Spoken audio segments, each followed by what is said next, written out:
Hey guys, Redneck Mini 14 here, gonna show off a pistol that I haven't shown off in this channel in a very long time, and that is my grandfather's Walther Model 4 in 32 ACP. Now this wasn't really my grandfather's gun, but somehow he ended up with it. But somebody who my grandfather and me are related to, who went to World War II, like a cousin or a cousin-in-law or something like that, went off to World War II in Europe and came back with this pistol that he pulled off of a German or somebody else that they were fighting at the time in World War II. I don't know all the history behind it, don't even know all the family history behind it. I just know that it wound up in my grandfather's closet, and when he passed away, I inherited it because my father does not, he's not a gun person, my aunt's not a gun person, and my uncle just decided that all of my grandfather's guns were junk, and he didn't want to deal with them because he's kind of a FUD, and yeah, so anyway, I ended up with most of my grandfather's guns, and this was one of them. It came with a holster, and inside the holster were a couple of pieces of paper, which were notes from the government saying that the person who captured this firearm could take it home and keep it. I forget the name on that paperwork, and I forget how exactly I'm related to them, but it's kind of like a distant cousin type of thing, somebody I never met in my life. But anyway, this was in his closet, and if you don't know much about the Model 4, Walther, it is one of the first designs that Walther ever came out with. It's really not a great design, to be honest with you. The PPK, which I also have, is a much better design and a much better pistol, which is probably why they still make the PPK, and this has been discontinued for a long time. But anyway, Walther as a company was founded in 1886, 1888, somewhere around there, in the 1880s, and they started off making small pistols like this, chambered in 25 and 32 ACP. So there was the Model 1, then the Model 2, and then the Model 3, and then around the time that World War I came around, they were wanting to get a military contract with different countries, and so they designed the Model 4, which was, I think, a more simple design than some of their earlier models. And what I read was that it was a better, more reliable design than, say, a German Luger, Luger P08. And so this, at least this type of pistol, might have been a little more desirable among certain soldiers. I would imagine that this was like an officer's pistol, and not your like infantrymen. They were probably carrying Lugers and other larger pistols with more powerful rounds and possibly more capacity. And I don't really know what all countries actually use this.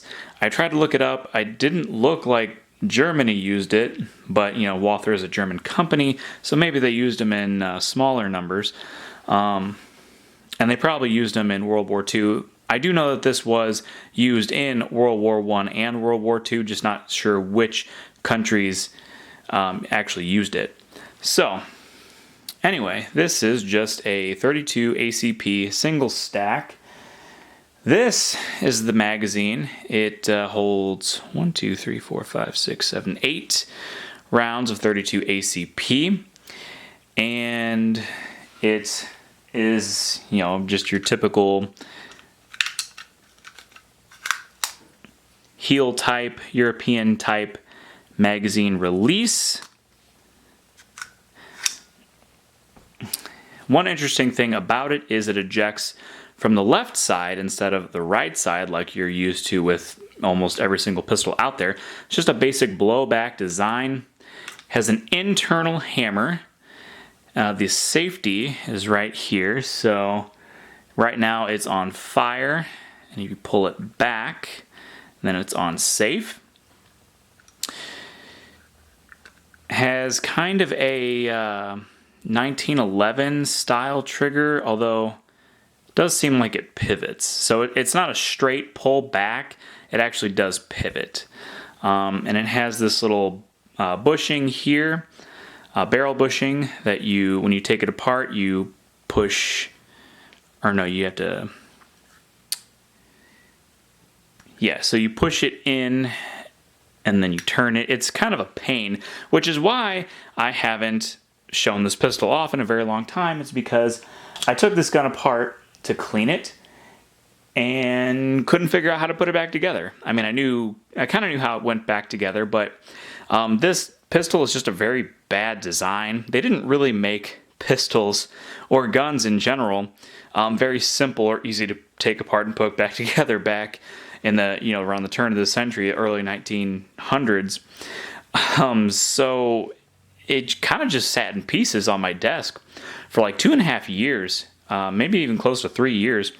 And the other night I was just kind of messing with it, and I actually was able to put it back together.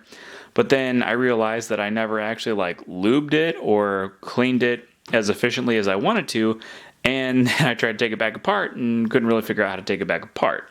I kind of know how it comes apart. It's just been a long time. And when it came time to putting it back together, 2.5, 3 years ago, whatever video I was watching, they didn't do a very good job. And so I couldn't figure out how to do it. And I just kind of figured it out by accident.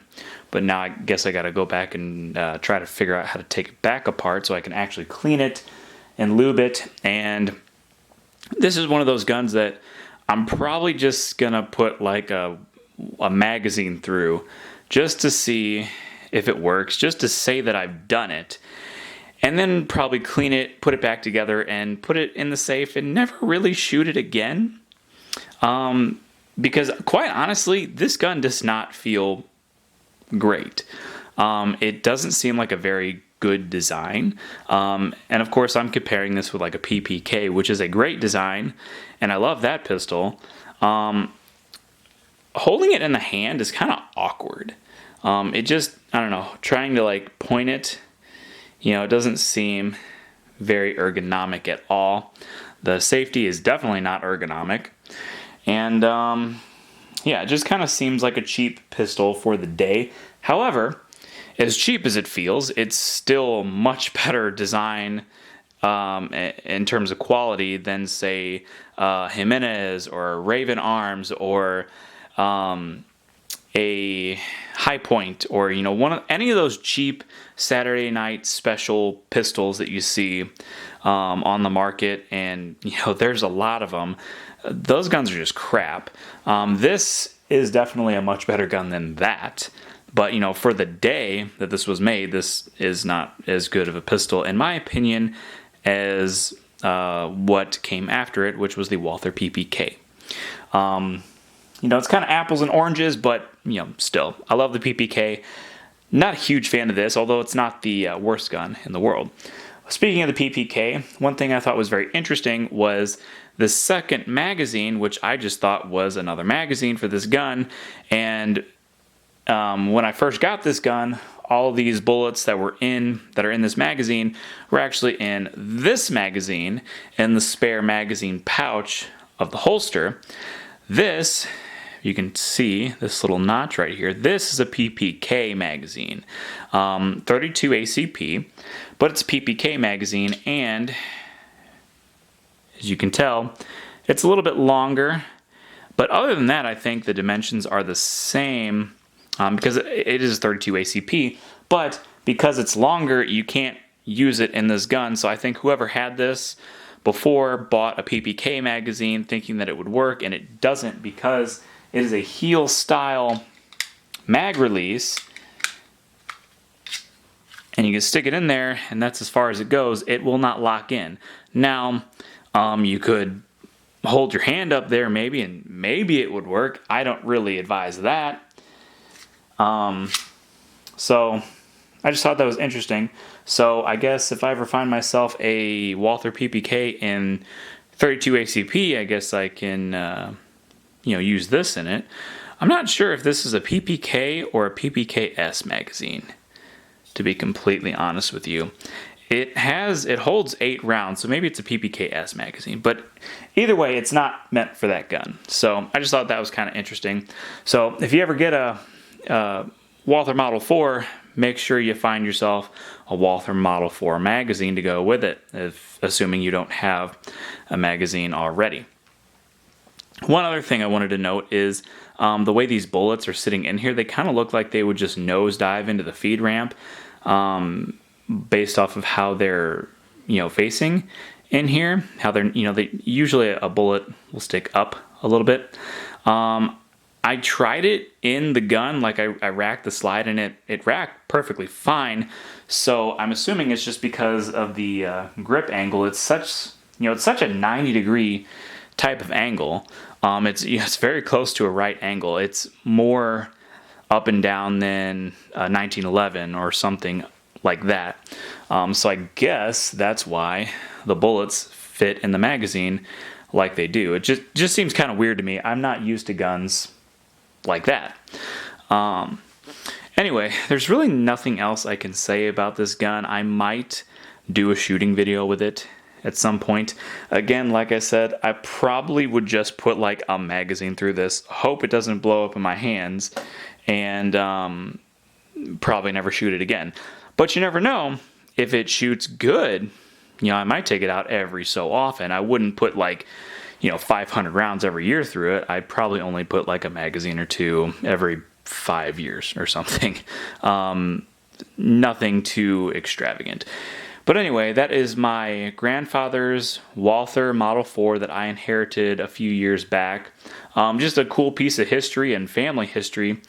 And I am happy to own it, even though I don't think it's that great of a gun. So anyway, subscribe to my channel, like me on Facebook. I'm Redneck Mini 14, and until next time, be safe.